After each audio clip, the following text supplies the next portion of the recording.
Fed akhirnya memutuskan untuk mempertahankan tingkat suku bunga acuan di level 5,25 sampai 5,5% dan juga pernyataan dari Powell yang ternyata dinilai market sebagai tidak terlalu hawkish. Dan itulah yang mengakibatkan kenapa dolar akhirnya anti klimaks berbalik turun, bahkan kita dapatkan US Treasury Yield yang mengalami penurunan juga. Nah, sekarang kita bicara tentang kemungkinan apa yang bisa terjadi. Selain emas tentunya mulai merebound, pasar saham jelas akan mulai rebound. Tapi malam nanti kita singkirkan terlebih dulu tentang Fed, tapi kita akan berfokus dengan apa yang akan dilakukan oleh Bailey dan teman-teman di Bank of England.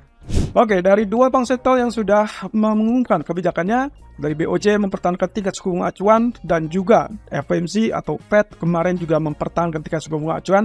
Sekarang kita akan bergegas menuju BOE meeting yang akan kurang lebih di jam 6 atau di jam 7 sore. Nah, kalau misalnya kita lihat tentang suku bunganya, ekspektasinya adalah bertahan, artinya tetap dipertahankan di 5,25%, tapi fokus utama akan lebih menarik untuk melihat bukan pernyataan dari Bailey, melainkan dari komposisi voting dari para pejabat MPC atau yang dikenal dengan komite dari perbankan Inggris.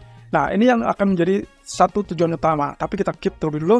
Nah, market mover sampai saat ini berkisar dengan data ekonomi dari Amerika tentunya, lalu kemudian dengan apa yang disampaikan oleh Powell. Oke, sedikit saja. Apa yang terjadi dengan data ekonomi sebelum itu ternyata dirilis dengan angka ADP yang relatif lebih rendah daripada ekspektasi. Kemudian ISM Manufacturing PMI yang juga ternyata dirilis lebih rendah daripada ekspektasi dan bahkan di-compare dengan berita sebelumnya atau data sebelumnya juga relatif lebih rendah. Nah, cuman di sini adalah George Job Openings yang justru mengalami kenaikan. Ya, tapi secara keseluruhan data Amerika dinilai melunak dan itu adalah kesempatan atau ada peluang setidaknya di bulan Desember kemungkinan Fed juga tidak akan memaksakan diri untuk menaikkan suku bunga. Ini persis dengan apa yang disampaikan oleh Fed Powell dalam hal ini saat dia press conference. Dia menyampaikan bahwa data ekonomi berikutnya itu akan menjadi peluang ataupun keputusan bagi keputusan di bulan Desember. Jadi sebetulnya poin utamanya adalah mereka tidak menyiapkan apapun terkait dengan pertemuan bulan Desember dan itu tidak dijelaskan tadi malam. Itu menjadi satu poin negatif untuk dolar. Yang kedua adalah terkait dengan tindakan apa yang akan terjadi berikutnya. Itu semua dikaitkan dengan potensi NFP lalu kemudian juga inflasi. Jadi kita masih tetap bergantung kepada data. Nah, satu poin utama yang sudah jelas itu adalah suku bunga yang dipertahankan. Kita sempat kemarin membahas terkait dengan hal tersebut bahwa kalaupun misalkan ternyata suku bunga tersebut ditahan, maka itu setidaknya jauh lebih baik daripada mereka menaikkan. Oleh karenanya, responnya adalah relatif negatif untuk US dollar. Kemudian, kalau kita lihat dari posisi berikutnya adalah untuk Bank of England sendiri.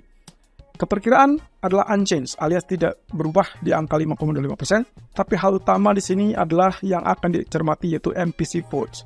Kalau posisi sebelumnya berada di 5 versus 4. 5 orang condong kepada mempertahankan suku bunga, 4 orang condong untuk menaikkan suku bunga. Tapi untuk ekspektasi saat ini yang harus kita luruskan, karena ada beberapa website yang juga relatif berbeda. Saya mendapatkan ini dari website MyFXbook.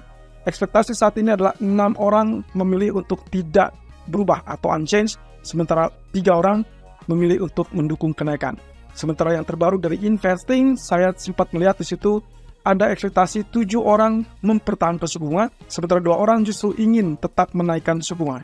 Jadi dengan komposisi tersebut, jelas semakin dominan yang memilih untuk mempertahankan tingkat suku bunga, maka pasar mengartikan kemungkinan Bank Sentral sudah selesai dalam kenaikan suku bunga. Walaupun Andrew Bailey sebagai gubernur Bank Sentral Inggris mengatakan bahwa mereka tetap terbuka untuk menaikkan berikutnya jika memang diperlukan. Persis dengan apa yang sempat dikatakan oleh Powell tadi malam. Nah, masalahnya di sini adalah Bailey speaks yang kemungkinan akan kembali menunjukkan dilematisnya seorang gubernur Bank Sentral.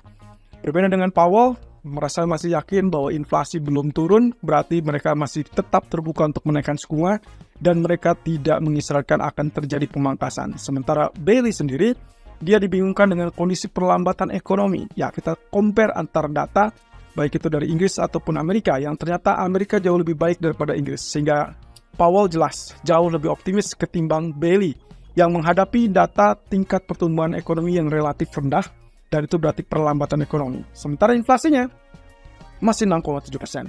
Nah, inilah yang akan menjadi catatan khusus bagi pernyataan Bailey. Apakah dia akan memberikan indikasi bahwa di pertemuan berikutnya masih bisa menaikkan suku bunga? Itu dengan catatan kalau misalkan ternyata inflasi masih tetap di atas 6%. Nah, yang tak kalah menarik adalah tingkat upah yang juga dinilai di Inggris itu masih cukup tinggi. Jadi beberapa hal ini yang akan memberikan kesimpulan bahwa mungkin saja nantinya kemungkinan kita akan dapatkan spike sesaat kemudian dia turun kembali untuk pound sterling. Sementara dari Powell tidak terlalu obvious, pernyataan pembuka bahkan menyatakan bahwa efek dari kenaikan suku bunga memang belum terasa dan komitmen dari Fed sendiri adalah menekan inflasi sampai target 2%. Cuman di sini kalau misalnya kita bicara tentang pasar tenaga kerja diakui memang masih cukup ketat. Salah satunya Anda bisa lihat dari angka tingkat pengangguran yang sampai saat ini masih 3,8%, padahal target dari Fed menginginkan di angka 4 sampai 4,1%. Nah, mungkin juga di hari Jumat nanti kita akan dapatkan angka yang lebih spesifik lagi, tapi yang jelas malam nanti adalah jobless claim, yaitu weekly jobless claim. Kalau kita perhatikan datanya cenderung sudah mulai agak sedikit turun, berada di kisaran 190-an sampai 210.000. Dan malam nanti diharapkan akan ada sustained ataupun tetap di angka 210.000. Nah, yang kami tandai sebagai pernyataan hawkish dari Powell adalah terkait dengan proses pengembalian inflasi yang masih cukup jauh. Dan itu berarti ada kisi-kisi bahwa dia masih tetap melihat kemungkinan untuk menaikkan suku bunga. Yang kedua adalah terkait dengan daya tahan di pasar tenaga kerja ataupun di tingkat pertumbuhan, yaitu GDP yang kemarin sempat melonjak 4,9%. Kemudian yang tak kalah menarik adalah terkait dengan pernyataannya, mereka tidak berpikir tentang atau bahkan merencanakan tentang pemangkasan suku bunga. Padahal pasar sangat berharap Fed memberikan kisi-kisi kira-kira di tahun atau di bulan keberapa tahun depan untuk melakukan atau mulai melakukan pemangkasan suku bunga. Walaupun kalau kita lihat kemarin, pernyataan dari reporter WSJ, Wall Street Journal, Nick Timiraos mengatakan Fed kemungkinan memperkirakan atau diperkirakan bisa memangkas lebih cepat dari perkiraan mereka sendiri. Nah, kita tinggal tunggu saja apakah Juni atau Juli atau tetap di bulan September tahun depan. Kalau semakin cepat, berarti itu tanda-tanda bahwa US dollar akan berpotensi melemah. Walaupun Fed katakanlah 2-3 bulan ke depan tidak ada kenaikan suku bunga.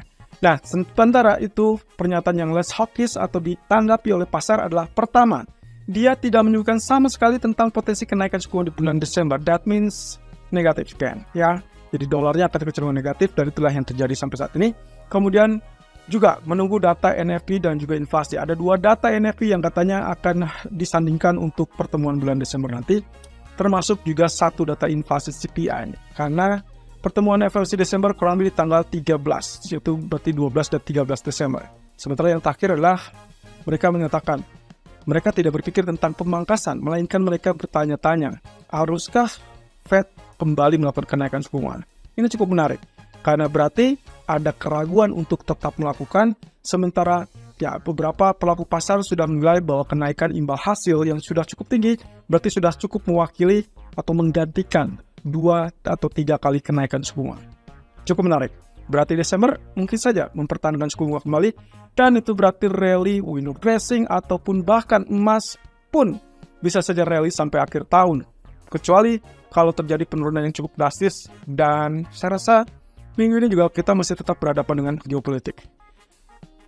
Nah, pemerintah Jepang akhirnya mengumumkan stimulus ekonomi baru, paket senilai 17 triliun yen. Dan ini sudah pernah kita soundingkan, sudah pernah kita kabarkan, sudah pernah kita uraikan di beberapa video terakhir, termasuk juga paling awal adalah di akhir tahun yang lalu, bahwa kita sempat mengatakan hati-hati di akhir bulan Oktober, kemungkinan mereka akan merencanakan untuk pengumuman stimulus terbaru. Dan itu sudah dilakukan, ada sekitar 17 triliun yen. Dan juga termasuk terkait dengan pemangkasan pajak. Oke, ini akan cukup menarik teman-teman.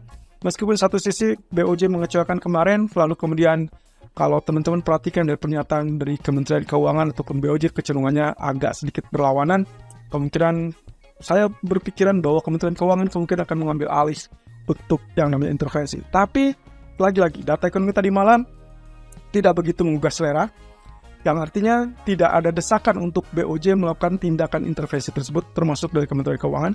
Dan juga yang kedua adalah terkait, ya, buat apa mereka melakukan intervensi kalau ternyata US Treasury sudah mengalami penurunan dan dolar pun sudah melemah. Jadi, tidak ada case untuk melakukan intervensi saat ini. Walaupun kita lihat harga sudah cenderung turun di level 150. Kita lihat, apakah dia sanggup untuk turun 200 poin lagi? Saya rasa semuanya akan bergantung kepada data non-farm payroll besok malam. Nah, penggerak sentimen berikutnya, hati-hati dengan besok malam jobs data di tanggal 3 November. Ada beberapa poin utama. Perhatikan average growth ataupun average earnings.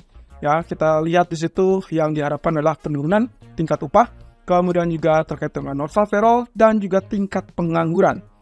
Sebelum akhirnya ditutup dengan kemungkinan konflik geopolitik yang masih memanas sampai saat ini.